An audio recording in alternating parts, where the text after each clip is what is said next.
Jadi khazanah itu banyak. Untuk melawan penyakit itu ketakutan itu bahaya. Karena bisa mengganggu imunitas tubuh. Orang harus percaya diri, harus pede. Meskipun harus hati-hati, tapi harus tetap pede. Dengan demikian imunitas tubuh kita terjaga.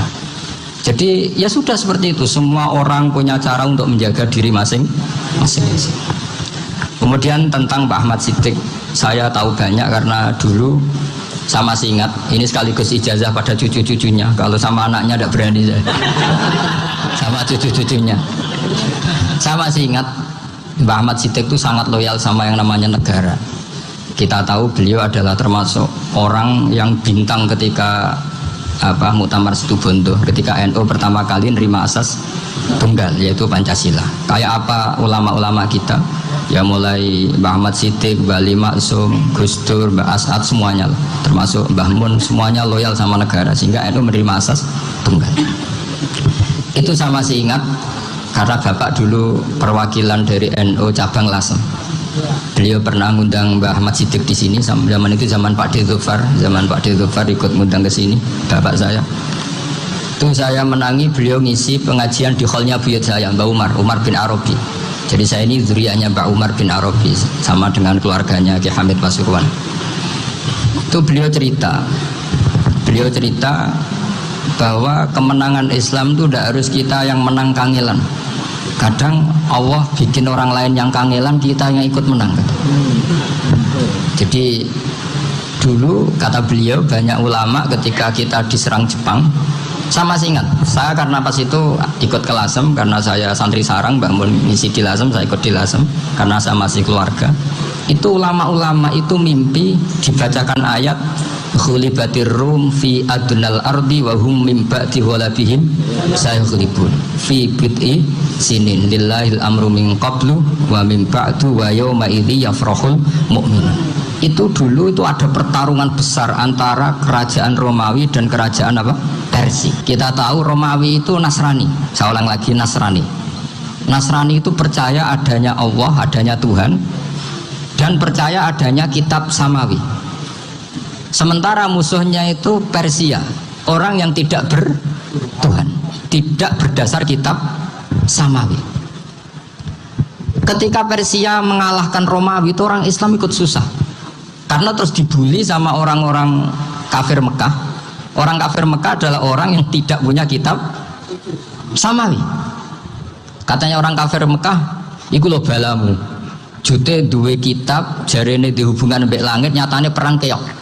Paling kon yo podo. Jadi ada analogi bahwa kalahnya orang Nasrani itu dianggap simbol kekalahan orang yang bertautan atau berhubungan dengan langit. Akhirnya orang Islam susah. Saking susahnya orang Islam sampai Abu Bakar itu tanya, ya Rasulullah, lalu orang Romawi menang itu kapan? Terus ada surat turun fibit di sini. Ya kira-kira 3. Abu Bakar pas itu belum alim-alim amat. Jadi ngartikan 3 itu ya 3 betul, sehingga beliau masyhur itu. Cara Jawa totoan itu kimar. Pokoknya nanti Romawi pasti menang 3 tahun lagi. Akhirnya ketika datang itu taruhannya dengan 10 unta. Datang ke Rasulullah, Nabi menjelaskan, "Loh ndak, bid'u itu mabena salas ilatis itu 3 sampai 9. Kamu jangan bilang 3." Ya sudah, taruhannya ditambah sampai 100 unta. Tapi pembuktiannya enggak 3 tahun tapi nunggu 9 tahun. Saman jangan tanya, berarti dulu pernah taruhan halal. Zaman sebelum ngaji saya, saman sudah sering taruhan, jadi jangan nyalahkan saya. Nanti itu ada ilmunya, namanya nasah mansukh. Dan taruhannya Abu Bakar enggak kayak sampean. Taruhan yang sangat-sangat demi Islam, bukan demi hadun nafsi. Betul. Ketika tahun ke-7 orang Islam itu menang. Gila ya, tahun 9 itu umat Islam menang. Menangnya umat Islam mengalahkan musyrik Mekah itu di Badar. Romawi mengalahkan Persia. Gara-gara Romawi mengalahkan Persia itu cara berpikir orang tuh rubah. Ternyata langit itu ada, kekuatan langit itu ada. Sehingga meskipun akhirnya orang Kristen bilang ada Trinitas, terus mereka keliru dalam mengartikan Isa, tapi ada sekian nabi yang mereka sebut dan mereka hormati. Ada sekian kesamaan. Sehingga dalam Islam, saya ulang lagi, dalam Islam, andai kan disuruh milih orang komunis sama orang Nasrani, Islam tentu sama-sama kerjasama, milih sama yang Nasrani. Karena ini ahli kitab, kerjasama loh, bukan milih menjadi Nasrani. Nanti kamu salah paham, senangannya terus bully.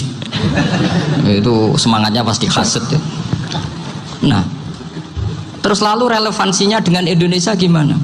Wa yauma idzi yafrahul mu'minun. Ketika orang Romawi yang punya kitab Samawi mengalahkan Persia yang tidak punya kitab Samawi, itu orang Islam ikut bunga, ikut gembira. Itu semua kiai banyak yang mimpi seperti itu. Ini cerita Pak Ahmad Siddiq.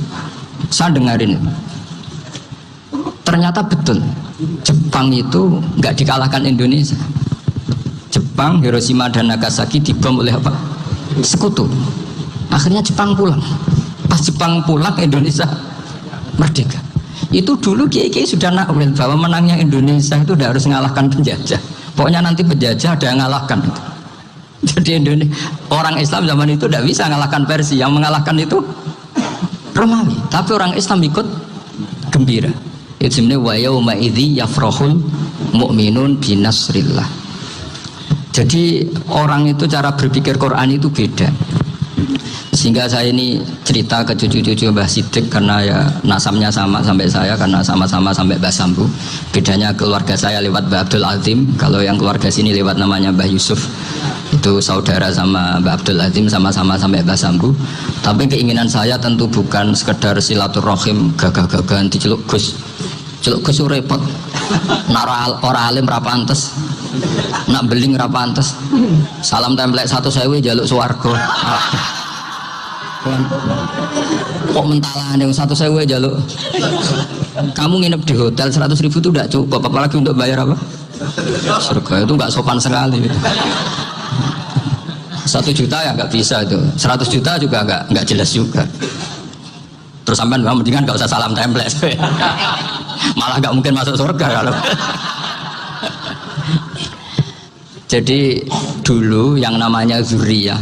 Sampean tenang saja, nasab sampean tidak kalah dengan kita. Karena nanti setelah di kuburan itu gus-gus itu nggak penting. Semua kalau ditanya bapak kamu siapa, jawabannya siapa? Nabi Ibrahim. Sudah parmin parlan hilang semua, sudah aman. Pokoknya nanti karena kalau nanti ditanya malaikat bapak kamu siapa, jawabnya Nabi siapa? Ibrahim. Makanya saya itu pemuja Allah yang serius. Sampean ya pemuja Allah, tapi kan kadang kurang alim.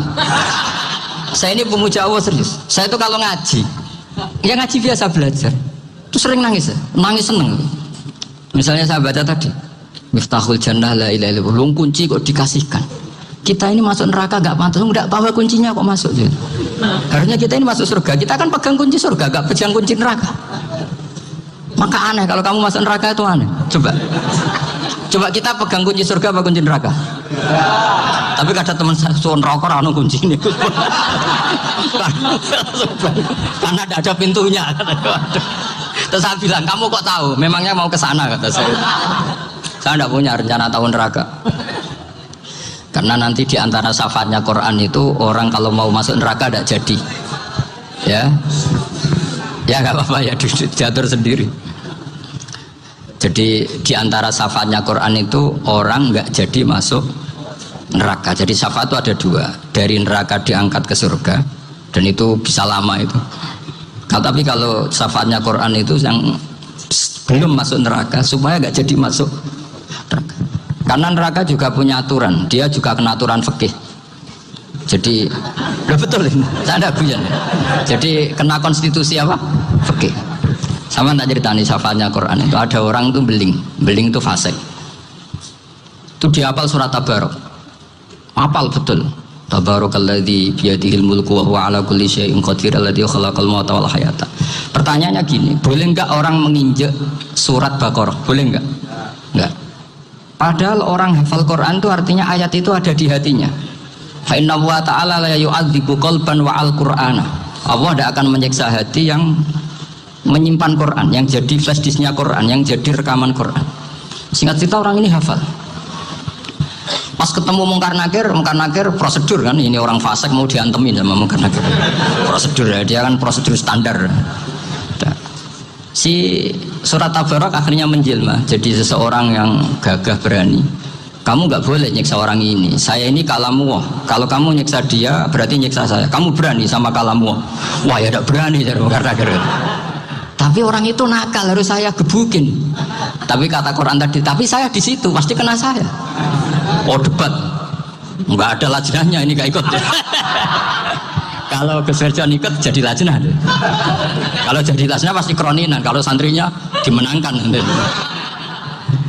Akhirnya debat. Ya sudah, kita ketemu Allah. Akhirnya Mungkar Nakir sama Quran tadi surat Tabarok datang sowan sama Allah. Terus kata Allah, memangnya kenapa Mungkar Nakir? Saya harus nyiksa dia karena dia fasik ya Allah. Memangnya kenapa surat Tabarok? Saya ada di situ. Menurut aturan orang tuh nggak boleh ijak-ijak Quran. Kalau dia nuduk saya, nuduk Quran, itu harus dikasih tahu fikihnya Mungkar Nakir. Akhirnya Allah ngendikan gini ke surat Tabarok, ya sudah terserah kamu. Kalau terserah pulau Gusti, Mungkar Nakir nggak boleh nyentuh orang ini. Ya sudah selamat. Sehingga terus itu sampai baca di termasuk mujizatnya surat Tabarok di tafsir Ibnu Katsir banyak. Karena tadi logikanya malaikat itu juga kena aturan fikih. Sehingga banyak ulama termasuk Said Muhammad ngendikan pertanyaan Mungkar Nakir itu tidak semua orang kena. Kalau semua orang kena, nanti kalau tanya Nabi Muhammad, waman Nabi Yuka, kacau kan jamnya. Nabi kamu siapa? Lu saya ini Nabi. Ya kan? Lah nanti kalau pas ketemu Nabi Ibrahim, waman Abuka, jadi repot kan? Makanya ada kiai yang guyon kalau ditanya, Marebuka, saya ini guru tauhid sembrono. Saya ini ngajar Umul Barohin, kamu tanya Marebuka. Masyhur itu keramatnya Imam Malik itu. Ada Ashabu Malik, Rajulun min Ashabi Malik. Beliau ditanya Mungkar Nakir, Marebuka menabiuka. Imam Malik datang, ini seumur-umurnya itu ngajar tauhid. Kok kamu bedai enggak sopan kamu? Dan kita berharap barokah sampean ngaji nanti itu. Malaikat itu anak sungkane itu. Jadi itu. Dan saya meskipun guyon itu serius. Bedanya orang alim sama ndak itu di situ. Kalau orang alim itu guyon itu masih benar, masih serius. Coba saya bacakan ayatnya. Ala inna auliya Allahi la khaufun alaihim wa lahum yahzanun. Terus lahumul busyra fil hayatid dunya fil akhirah. Artinya kalau Mungkar Nakir dengan penampilan garang gitu, berarti ada ketakutan apa enggak? Ada. Padahal ciri utama walinya Allah tidak ada ketakutan. Makanya itu termasuk dalilnya Sayyid Muhammad, tidak semua orang alami seperti itu karena wali-wali itu la khaufun alaihim wa lahum yahzanun. Wah anak kiai ketemu karena kerja wedi wedeg. Iku rezeki ora kok pertanyaan itu, nak konan santri piye? Lho isen wis kiai dihanjuti Mungkar Nakir. Malu gak kira-kira? Mesti plengaan konan santri piye? Nah jawabannya gampang karena pernah ngajar tauhid. Makanya Sayyidina Ali ini cerita ini ada di kitab Nurul Dholam. Sama lihat di kitab Nurul Dholam karangannya Syekh Nawawi Banten. Itu Sayyidina Ali itu ya, andekan orang biasa mungkin ya agak-agak hasad, tapi ini wali gak boleh kamu katakan hasad. Dia itu mangkal sama Umar. Orang kok setiap orang pernah dibentak, apa dia berani bentak Mungkar Nakir? Penasaran ya. Bagaimana kerengnya Umar itu berlanjut enggak gitu kira-kira. Akhirnya minta, ya Allah saya minta kasyaf. Ya karena yang minta Sayyidina Ali karena mau wajah dituruti sama kasyaf. Dilihat Sayyidina Umar pas meninggal itu. Jadi hasad itu ya kadang penting asal baik. Ya betul, bahasa Kanjeng Nabi kadang la hasada illa fisnaten. Itu Nabi bahasakan ya hasad. Gus Werson aja yang nafsirkan ghabtah itu kan gaya-gayanan sebagai ulama. Aslinya Nabi ngendikannya itu la hasada illa fisnaten. Ulama yang ganti itu namanya ghabtah. Wong Nabi sendiri nyebut hasad kok kamu tafsiri ghabtah. Ya hasad ya hasad. Udah enggak usah ditawil-tawil pokoknya gitu. Kalau sampean nggak percaya nggak apa-apa. Kok gitu aja kok repot. Karena sampean nggak percaya kemungkinannya dua. Satu nggak ngerti. Dua sama-sama alim. Kan dari awal kalau sama-sama alim kan laisali alimin ayuqallida aliman akhir. Kita nggak perlu saling mengikuti. Ngapain hasud? Biasa aja. Akhirnya Sayyidina Ali kasar. Pas Umar bangun, setelah mati kan bangun, setelah meninggal bangun. Mungkar Nakir datang dengan perang yang sangat garang. Itu digambarkan Sayyidina Ali, matanya itu kal kidril ghali. Kayak apa? Kendil yang apa? Menganga. Wah seru. Sayyidina Ali senang, paling takut ini Umar. Senangnya bukan main. Wah ini mesti takut Umar. Biasa. Ternyata enggak. Umar malah bangkit. Woi Mungkar Nakir deh. Kamu tahu menghadapi siapa? Itu betul ya? Kamu itu menghadapi temannya ahabbal khalqi ilallah. Yang diandalkan temannya bukan dia. Kamu tahu yang kamu hadapi, saya ini teman kekasihnya Allah. Jadi boleh kamu mengandalkan Mbak Virjon. Tapi nanti risikonya mungkar tanya, itu Virjon siapa? Wah itu masalah kan. Makanya syaratnya wali itu harus ma'rufun fis sama. Di langit sudah populer. Makanya dulu ada orang yang saking seninya Abdul Qadir ditanya apa saja jamnya Abdul Qadir Al-Jilani, itu aman karena beliau populer. Makanya program kita harus populer dulu di langit.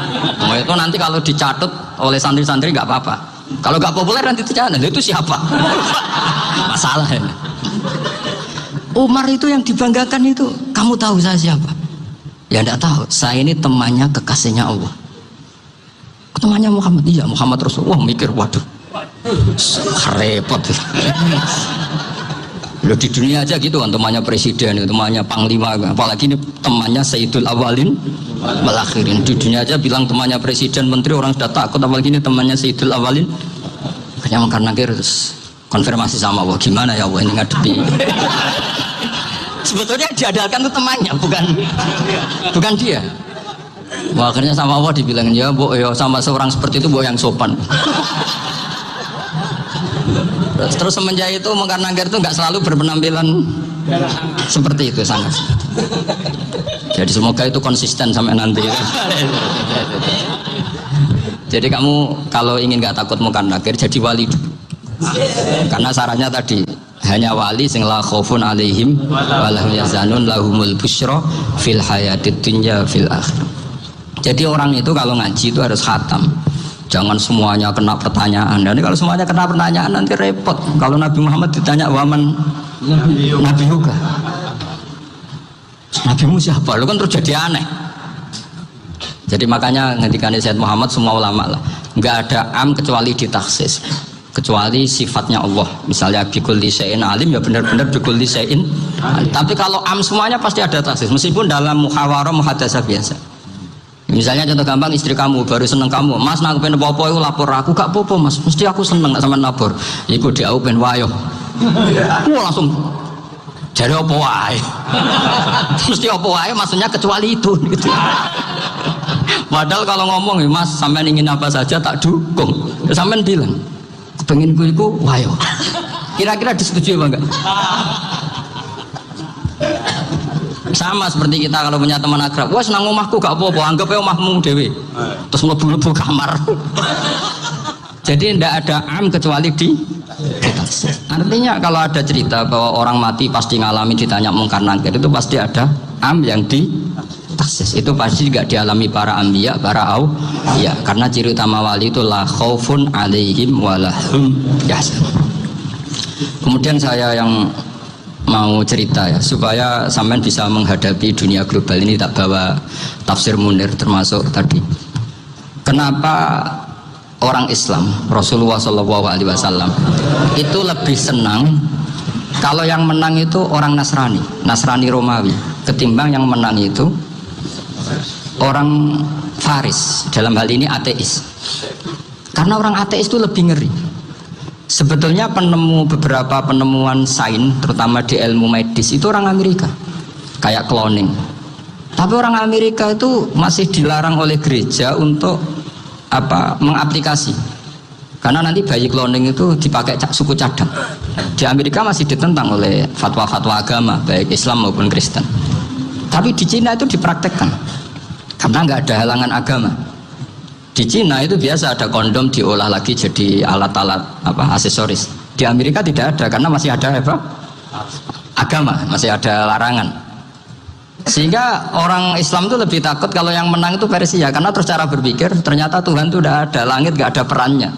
Jadi ketika yang menang Nasrani masih berpikir itu pertolongan Tuhan, meskipun mungkin cara mengatakan Tuhan beda dengan kita.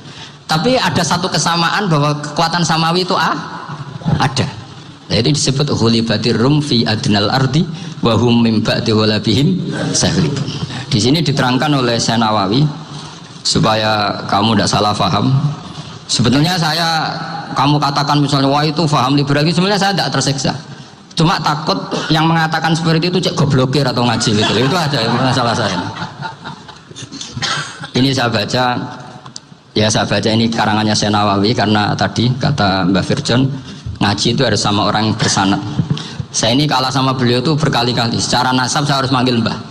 Secara silsilah ilmu saya juga kalah lagi. Saya sering disewani sama cucu-cucu Syekhona Khalil. Kiai Sidik itu termasuk murid dekat beliau Syekhona Khalil. Kalau itu berarti kan Gus Firjon, Ahmad, terus Mbah Sidik. Mbah Sidik ngaji Syekhona Khalil. Syekhona Khalil itu pernah ngaji langsung sama Sayyid Zaini Tahlan. Berarti beliau dari Sayyid Zaini Tahlan itu baru generasi kelima. Sementara saya itu sudah ketujuh atau keenam. Saya, Mbah Mun, Mbah Karim misalnya, Mbah Hashim, Mbah Mahfud Termas, Sayyid Abi Bakar Sato yang ngarangnya Anatul Talibin, baru Sayyid Zaini Tahlan. Berarti saya ketujuh, kalah lagi. Tapi untuk jadi wali biasanya cepat saya. Karena syaratnya jadi mbah itu ngalah demi putu. Jadi kalau beliau ngotot, saya dulu Gusti, saya mbahnya. Wah itu mbah yang nggak baik. Nanti jatahnya dikasihkan apa? Cucunya dulu. Makanya Abdul Muthalib itu orang yang dapat wangsit, tapi yang jadi nabi itu cucunya. Jadi dalil saya banyak. Sebenarnya Abdul Muthalib itu sudah sering dapat wangsit. Karena saya bahasakan wahyu, nabi yang protes, enggak nabi kok dapat wahyu. Tapi sebetulnya Abdul Muthalib itu masyhur itu. Kalimat-kalimatnya menunjukkan bahwa beliau itu sudah dapat wahyu kalau nanti cucunya itu jadi apa? Nabi. Makanya senangnya bukan main Abdul Muthalib sama Rasulullah. Putu seneng, mbah seneng putu. Jadi mungkin, jadi sampean nggak usah protes loh. Yang jadi wali kok cucunya. Dulu betul. Dulu Mbah Hamid Pasuruan itu kalau Mbah Ahmad Siddiq ke sana, Mbah Hamid Pasuruan kalau manggil Mbah Ahmad Siddiq itu paman. Tapi pamannya minta ijazah ke ponaan. Apa ya gara-gara itu memang. Kalau itu masih berlaku, apa? Ngalah tadi. Kayaknya masih, apa? Hawannya masih. Karena melihat tren-tren langit masih gitu kayaknya masih itu. Ya, tapi mbahnya tetap dapat jatah, tenang saja nanti. Tapi memang sebaiknya mbah itu legowo. Rasulullah Muhammad SAW itu terkenal min dzurriyyati Ibrahim. Tapi kata Rasulullah, ana dakwatu Ibrahim wa bisyaratu Isa. Aku nganti ngene iki barokah dongane Nabi siapa? Ibrahim. Jadi dongane Nabi Ibrahim ya tiba teng putu. Jadi banyak bukti bahwa jatuhnya ke putu gitu. Tadi saya di kamar sama beliau berduaan. Nih mbah sing dadi wali di sini, aku webah. Cocokan tadi. Nah kenapa saya akhir-akhirnya gulirkan daftar wali? Kenapa? Saya ini resah ya, orang sudah ingin dicintai pejabat, dicintai tetangga, dicintai teman. Tapi kadang-kadang orang lupa lagi dicintai Allah. Makanya saya meskipun guyon, tapi ini amdan, bukan sahwan. Supaya orang punya cita-cita lagi jadi wali, ingin dicintai Allah. Kita ini terlalu lama ingin dicintai makhluk. Boyau naik kelas sedikit lah. Ingin dicintai Allah Subhanahu. Meskipun saya guyon, tapi tadi guyon saya tuh lebih serius ketimbang serius Anda. Karena tak pikir saya tuh kalau pergi itu seneng ngebis, bukan karena saya tidak punya mobil, tapi saya sering mau butuh itu supaya nggak diganggu. Karena saya tuh harus punya waktu sendiri. Kalau ngebis kan ketemu orang nggak kenal, tapi sekarang ya agak susah, banyak yang kenal. Dan susahnya lagi nggak minta ijazah, minta foto. Repot tuh. Mau dibenci itu umatnya Rasulullah Shallallahu Alaihi Wasallam. Mau disetujui itu sanatnya mana? Kalau ketemu orang alim minta apa? Foto. Itu nggak ada sanatnya. Nggak tahu saya itu mazhab dari mana itu. Ya mazhab milenial yang jelas itu kan. Ini tak baca ya biar dapat. Karena ini kenangan saya sama Mbah Ahmad Siddiq. Saya masih ingat betul beliau ngisi khalnya Mbah Abdullah bin Umar, berarti abahnya Mbah Hamid. Karena mbah saya itu Fatimah binti Khalid bin Umar. Kalau Mbah Hamid itu Hamid bin Abdullah bin Umar. Itu saya masih ingat betul zaman itu Mbah Hamid siap khol di Lasem itu rawuh dan saya derek mbah saya karena masih misanan datang ke Lasem. Itu beliau pas itu ngisi sama Mbah Mun. Mbah Mun masih muda, Ki Ahmad Siddiq sepuh senior. Itu beliau cerita bahwa Dulu ketika Indonesia dijajah Jepang itu para kiai mimpi dibacakan ayat khulifatir rum fi adnal ardi wa hum min ba'di ghalabihim salim. Terus ada kiai yang tanya, takwilannya gimana? Ya nanti Jepang pulang bukan karena kita yang mengalahkan, tapi Jepang ada yang mengalahkan sendiri meskipun tidak kita.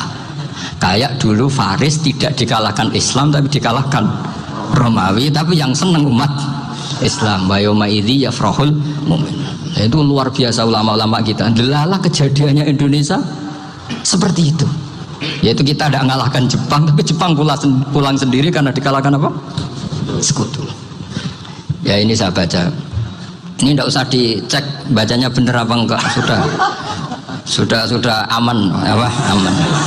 Karena kalau saya salah itu ya sengaja. Artinya ya sengaja saja. Ya biasa maksudnya. Saya kemarin ngisi di Pondok Peloso, di Pondok Al Munawir Jogja. Salah itu ada dua, ada salah memang benar-benar salah, itu nggak apa-apa, bisa dimakfu karena mesti sange wong goblok salah yang terus itu. Ada salah bawaan ilmu, itu repot tuh dadaninya. Karena misalnya kita yang biasa belajar qiraah asabah wayah sibuhu, mesti diulang lagi wayah sabuhu, karena qiraahnya Imam Asim itu hasibah yah sabu bifathis sin, sementara kita kalau ngaji kitab kulino yah sibu. Sehingga kita yang biasa belajar sabah itu kalau baca kitab itu kayak orang bingung. Kadang-kadang yang ngaji juga bingung. Gus Pak mocok di bulan pilih. Ya tepat-tepatan. Ada mengatakan Gus Pak bingung, ada mengatakan Gus Pak alim alama. Ya tepat-tepatan nasib tadi. Karena memang ya sabah memang seperti itu. Misalnya kufuan. Kufuan itu Imam Asim baca kufuan. Tapi beliau punya murid namanya Syu'bah. Itu kalau baca kuf'an. Makanya kita itu, ini kan khataman Quran ya, jadi saya menyinggung sedikit tentang qiraah sabah. Tadi beliau juga sudah tak kasih kitab saya Hifdzuna li Adal Mushaf. Sama tak ajari latihan sabah, memang angel ya. Makanya yang nggak bisa itu wong pinter, sudah tahu angel ya nggak usah diteruskan kan. Orang menghindari barang angel itu pinter apa goblok? Pinter. Berarti wong goblok pinter. Saya tuh makanya sama orang goblok tuh respect. Jadi orang alim tuh angel apa gampang? Angel. Menghindari barang angel pinter apa goblok? Loh, orang menghindari barang angel pinter apa goblok? Pinter. Berarti wong goblok pinter. Jadi saya sama orang-orang goblok itu respect. Sudah tahu jadi orang alim angel ya barang angel ya harus dihindari. Makanya saya ini insya Allah umatnya Nabi yang termasuk yang terbaik. Amin. Karena mencintai umatnya Nabi termasuk yang goblok. Waduh. Itu tidak gampang itu. Karena tadi sudah tahu ya. Seperti itu loh orang naik Panjat Pinang. Itu yang naik karena ingin hadiah. Yang nonton sudah tahu wah licin kok dinaikin mau keplodok. Tapi orang sepakat yang nonton juga pinter karena sudah tahu ribet kok. Tukun yang pasar gak kena lah apa mainnya. Sama juga gitu. Ngalim tafsir angel, ngalim fikih angel. Nanti akarek ngaji ngerekam kan gampang. Itu pintar apa goblok? Pintar. Iya. Makanya kalau niku mbok burohno ngono tok. Saya tadi dinasihati Mbak Virjon, moga-moga hati saya selamat. Saya itu meskipun kata orang banyak, muhibbin saya banyak, tapi saya insya Allah tidak riak. Saya itu pakai kitab namanya Tasfidul Fuad, itu karangannya Said Abdul Al-Haddad. Ketika beliau punya muhibbin banyak ditanya, bagaimana ya Habib Anda menjaga hati Anda? Jamnya Said Abdul Al-Haddad itu nih, innama azzamu Allah. Mereka itu sebenarnya menghormati Allah, cuma butuh sarana, dan itu saya. Jadi saya tahu sampean semua itu mencintai Quran, mencintai sunnah Rasul, mencintai hadis-hadis Rasul. Cuma sampean kan karena nggak paham, terus manfaatkan saya. Jadi sebenarnya saya ini korban. Korban. Jadi saya mau riak gimana? Korban kok mau. Bangganya di mana tuh? Coba sampean misalnya ngaji tafsir, belajar sendiri kan susah. Terkibnya susah, maknanya susah, bahkan beli kitabnya kadang tidak kuat. Loh, untuk jadi alim tafsir itu kan harus beli kitab. Loh, saya sering belajar kitab itu jutaan. Tafsir Tobari, saya pernah beli kitab Fakhrur Razi itu berapa coba? 27 jilid. Karangannya Fakhrur, belum karangannya ulama modern Imam Sa'rawi. Itu berapa jilid? Itu jutaan.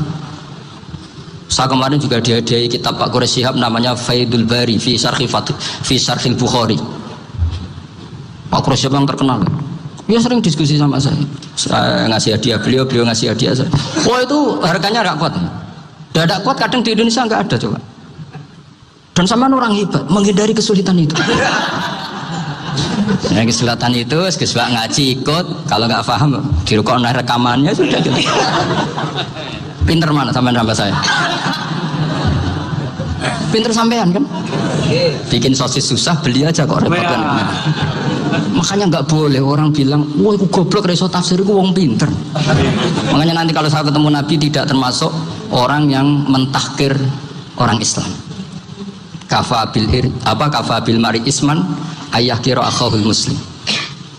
Jadi cukup orang itu dosa kalau menyepelekan orang Islam, termasuk darani sampean goblok itu dosa. Caranya nggak darani goblok ya tadi di logika tadi. Alim itu angel, dari angel itu pintar, berarti wong bodoh pintar ya sudah gitu. Tapi tetap bodoh. Tapi ini satu cara untuk saya respect gitu. Coba orang yang ngaji tafsir saya banyak, mungkin ribuan. Itu sebetulnya mencintai Quran. Karena Quran adalah kitab suci yang panduannya umat Islam. Sangat mencintai Quran. Terus kemudian mereka nggak paham. Terus mencari orang yang memahamkan. Burono lah cara Jawa ini. Terus keren saya itu di mana coba? Lah terus mereka kurang ajarnya gini. Kalau paham itu ya alhamdulillah paham. Kowe nak ngaji Gus wae ngono tok. Tapi orang paham, orang jalan akal ya. Mari Gus Banan nerangno cepet mulane gak paham. Orang kok nyalano teke sing lelet tuh. Itu kan Masya Allah, naudzubillah tenan. Sebetulnya tingkat kurang ajarnya tinggi Gus. Jadi kalau nggak paham itu kadang nggak nyalahno uteke. Kayak mau misalnya, mau mari mikir aja jelas. Padahal misalnya jelas orang mesti paham, berdua. Paham ya? Jadi kata Sayyid Abdul Haddad, innama azzamu Allah. Sebenarnya mereka itu sangat menghormati Allah. Makanya kita nggak perlu mengatakan wasilah itu kafir, nggak akan. Karena orang tawasul sama Rasulullah itu ingin dapat ridhonya Allah lewat orang yang dicintai Allah. Kita mencintai wali sebenarnya, wah itu kekasih Allah. Kita mencintai itu karena mencintai Allah. Sama seperti gini, kamu mencintai kangkung apa enggak? Sebenarnya sama sekali enggak. Tapi kamu ingin sehat, ada asupan gizi. Kamu ingin tubuh kamu sehat, butuh asupan gizi. Kemudian kamu makan kangkung. Apa terus kamu cinta kangkung? Kan enggak. Cinta kesehatan kamu sama. Orang yang mencintai saya ingin kepuasan rohani. Saya kan termasuk kiai yang torekonya gampang. Ini swarga, kan akhirnya penggemarnya banyak. Coba kalau kamu ini neraka. Jadi sebetulnya Anda mencintai kepuasan Anda sendiri. Nah, saya ini korban. Makanya untuk masuk surga cepat saya. Korban itu cepat. Da'watul mazlum la turaddu. Laisa bainahu wa bainallah hijab. Jadi saya kalau donga langsung seret langit. Karena mazlum. Saya sinau tafsir itu Mbak, sampean bayangkan ada tafsir itu sudah 27 jilid. Sengarang Fakhrul Razi itu bulatnya bukan main. Karena dia ahli filsafat. Bulatnya Masya Allah. Sudah gitu sinau Jalalain kadang dikomen oleh Sawi. Sudah kita percaya Jalalain jebule dibuli Sawi. Percaya Sawi dikandani, "Oh iku Maliki rasa ribet." Sudah gitu sinau Qurtubi, sinau tafsir Tobari itu susahnya. Belinya susah, belajarnya susah. Padahal saya punya keluarga, punya istri, punya anak. Bayangkan kalau istri saya rewel kayak istri sampai. Wah itu, tapi alhamdulillah enggak. Sama sekali enggak. Allah sudah milihkan, wah ini bahaya kalau punya istri rewel. Imam Sibawai itu kitabnya banyak, tapi yang terbukukan hanya kitab Sibawai. Karena beliau kalau sudah belajar lupa istri. Hanya pas beliau di pasar, kitabnya dibakar semua sama istrinya. Karena dianggap saingannya. Ternyata yang dicerai tidak kitabnya, malah istrinya. Itu Imam siapa? Sibawai. Tapi alhamdulillah kitab saya nggak terbakar, aman. Saya teruskan ya. Jadi untuk menjaga riya dilatih innama azzamu Allah. Sebenarnya mereka itu menghormati, sehingga wasail itu sebenarnya nggak pernah jadi subjek pelaku utama, tetap Allah. Sebab itu kata Sayyid Muhammad, kamu kok mengatakan wasilah itu kafir itu gimana? Ketika innallaha qad ba'atsa lakum taluta malika. Talut itu ya manusia. PD-nya itu apa? Inna ayata mulkihi ayyatiyakumud tabut fihi sakinatum min rabbikum wa baqiyatum mimma taraka ahlu Musa wa ahlu Haruna tahmiluhul malaikah. Jadi beliau pede itu kalau bawa sunduk semacam peti sakti, sing di situ ada baqiyatum mimma taraka ahlu Musa wa ahlu Haruna tahmiluhul malaikah. Ya kayak semacam jimat. Tapi saya bukan mensyariatkan jimat enggak, karena nanti banyak penjual yang pembohong juga gitu loh. Cuma cerita, kamu tidak usah mengatakan kafir. Dulu Tolut PD-nya kalau bawa sunduk semacam peti kesaktian yang di situ ada baqiyatum mimma taraka alu Musa wa alu Harun tahmiluhul malaikat. Sehingga Khalid bin Walid meskipun beliau sahabat dan menyaksikan wajah Rasulullah SAW, itu bawa sya'aratun min sya'aratihi Rasulullah SAW, bawa rambutnya Nabi. Perang kemana-mana itu diletakkan di pecinya. Nanti sama tanya lagi, masa pakai peci Khalid bin Walid itu? Wah panjang, sampai itu repot.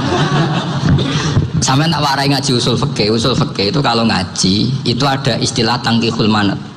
Ini mesti ini wilayah yang kita bisa berdebat sama Mbah Firjon. Dulu itu musuh saya karena saya makili Anwar, beliau makili Peloso. Tapi tahu-tahu kalah kuat terus saya mengundurkan diri. Di fikih itu ada istilah, ada tangkihul manat, ada tahqiqul manat, ada tangkihul manat. Tangkih itu kira-kira gini, lafaz hadis itu dibuang sekian untuk tahu bahwa itu madarul hukmi. Misalnya gini, tak beri contoh paling gampang. Sama harus paham, kalau nggak paham nggak pinter-pinter. Ja'a a'rabiyun ila Rasulillah sallallahu alaihi wasallam. Ya karena ini menghormati Mbah Ahmad Siddiq, beliau orang alim, jadi ngaji ini tetap ada suasana alim. Ya harus ada suasana alim. Nggak perlu jadi orang alim, tadi susah. Sudah ngedari susah itu pintar. Sudah itu aja. Jadi orang alim susah, ngedari barang susah pintar. Berarti orang tidak alim pintar. Nah, meskipun tetap sudah itu pegangi sampai mati nanti. Loh, jadi orang alim itu repot. Itu kata Imam Ghazali, kalau orang alim kalau masuk surga itu sama Allah nggak boleh. Kif, kamu nggak boleh langsung masuk surga. Coba cari umat kamu, syafati dulu. Nah, saya takut nyari sampean nggak bisa kembali. Saya tidak punya rencana itu. Pokoknya mau masuk. Boleh sampean kuaduan balik raroh deh, wah repot nanti saya. Berat jadi orang alim itu berat. Ya saya teruskan ya. Ada tangkihul manat. Ja'a a'rabiyun ila Rasulillah sallallahu alaihi wasallam. Faqala ahlaktu wa ma ahlakaka qal waqa'tu imraati fi nahari Ramadan. Ya sidang kita, saya ini rusak ya Rasulullah. Kenapa? Karena saya menjima istri saya fi nahari Ramadan. Kata Nabi, kamu harus bayar kafarah. Napa Nabi kafarah? Puasa 2 bulan. Wong baru 1 hari aja terjadi gitu kok disuruh puasa 2 bulan. Ya tidak kuat ya Rasulullah. Baru berapa hari saya puasa aja kecelakaan seperti itu. Apalagi kalau sampai 2 bulan. Tidak ya Rasulullah. Ya sudah kalau gitu kamu pertama ngasih makan apa? Idku rokobah kan, pertama merdekakan budak. Tapi kan sekarang nggak ada budak, makanya terus sekarang langsung puasa. Wah ini nggak bisa semua. Ya sudah ngasih makan orang 60. Kasihkan siapa ya Rasul? Ya orang fakir. Saya ini paling fakir. Di kampung saya ini orang paling fakir. Jadi mulai dulu orang fakir itu hubungan suami istri itu paling lancar mulai dulu. Makanya orang fakir itu anaknya banyak. Karena hiburannya hanya itu. Wong Ramadan aja. Coba mau ke ATM nggak punya uang, mau antri di bank nggak punya, mau apa coba? Itu mulai dulu. Ini sanatnya mutasil. Wah, akhirnya sudah sanksinya kan tadi ya idku rokobah atau puasa 2 bulan berturut-turut atau ngasih makan 60 orang miskin. Lalu kata ahli usul fikih, kata a'rabi dibuang, nggak menjadi catatan hukum. Orang kota pun kalau melakukan itu juga kena sanksi yang sama. Imro'atau juga dibuang. Andai kan itu dilakukan untuk amatnya juga ketentuannya sama. Nah sekarang perdebatan antara Imam Syafi'i dan Imam Malik begini. Sekarang pertanyaan gini, jima istri itu hukumnya boleh apa haram? Boleh kan? Lalu kalau ada orang tanpa udzur kemudian makan siang-siang, cara Imam Malik hukumnya sama, harus kena sanksi yang sama. Karena sama-sama hadku hurmati Ramadan bi ghairi udzrin syar'iyyin. Sama-sama merusak hukum Ramadan tanpa udzur syar'. Lo jima itu tidak zina. Kan hukumnya jaiz. Nah, sekarang makan hukumnya jaiz, harusnya juga kena ketentuan yang sama. Cara pikirannya Imam Malik. Nah, alhamdulillah Imam Syafi'i gak setuju. Wah, cara setuju repot. Bahkan orang-orang Syafi'i sudah punya khilaf, kalau gitu minum dulu. Iya, biar kena. Iya, biar iftarnya pakai minum.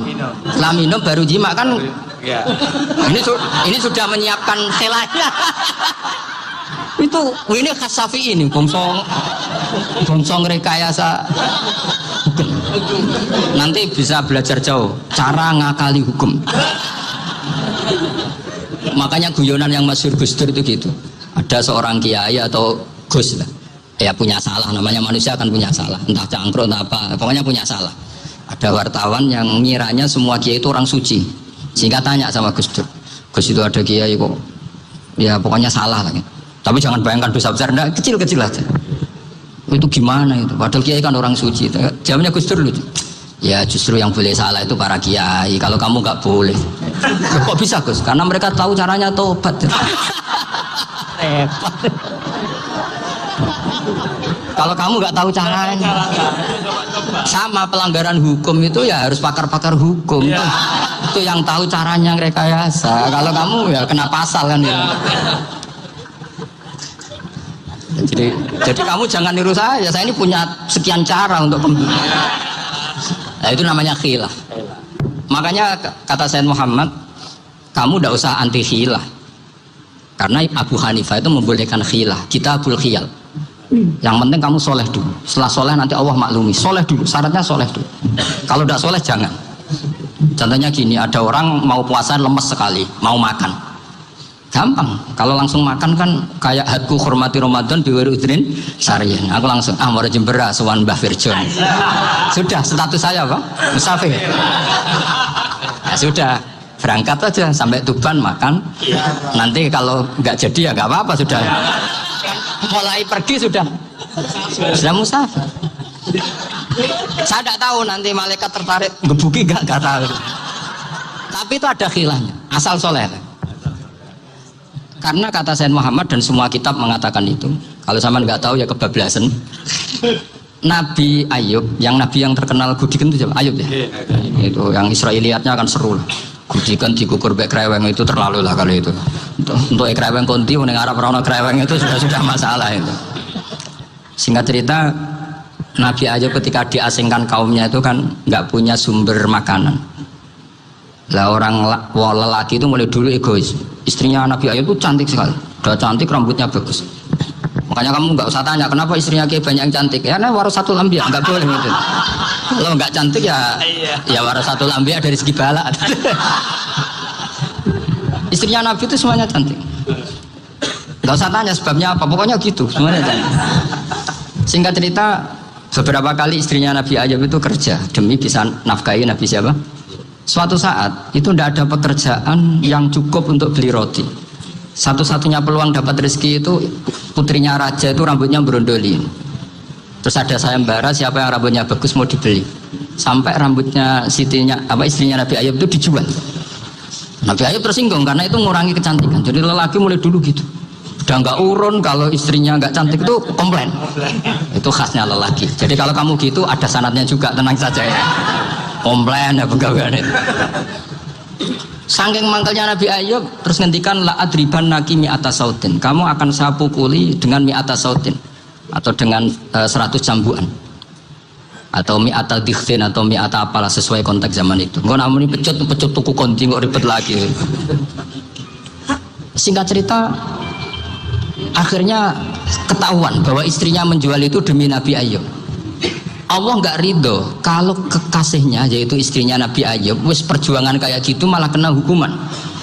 Tapi Allah juga nggak ingin kekasihnya yang bernama Ayub melanggar sumpah. Padahal beliau sudah sumpah, wallahi demi Allah nanti tak pukul dengan 100 kali. 100 kali dengan lidi lah misalnya, contoh yang gampang tuh lidi. Akhirnya sama Allah dikasih satu solusi. Wa khud biyadika dikhtan fadrib bihi wala tahnas. Ya sudah, lidi itu ikat jumlahnya 100. Terus pukul sekali saja. Anggap saja sudah 100. Iku pangeran sing wari ngakali ngono iku pangeran. Tapi syaratnya soleh. Syaratnya soleh. Jadi kalau kamu anti khilaf berarti anti ajarannya Allah di ayat itu. Wa khud biyadika dikhtan fadrib bihi wala tahnas. Itu dulu ada, ini cerita di Ithaf, ini cerita terakhir, ini sudah sama jangan tambah sudah. Terus pengumuman tadi yang nggak pernah sepuh utang saya itu haram tadi. Karena tadi saya punya kewajiban di rumah yang bisa menggugurkan ya kewajiban yang lebih besar. Itu besar itu ya tadi bisa pernah guru, pernah sepuh, yang jelas nggak umur sampean menang kabeh itu tua serepot itu.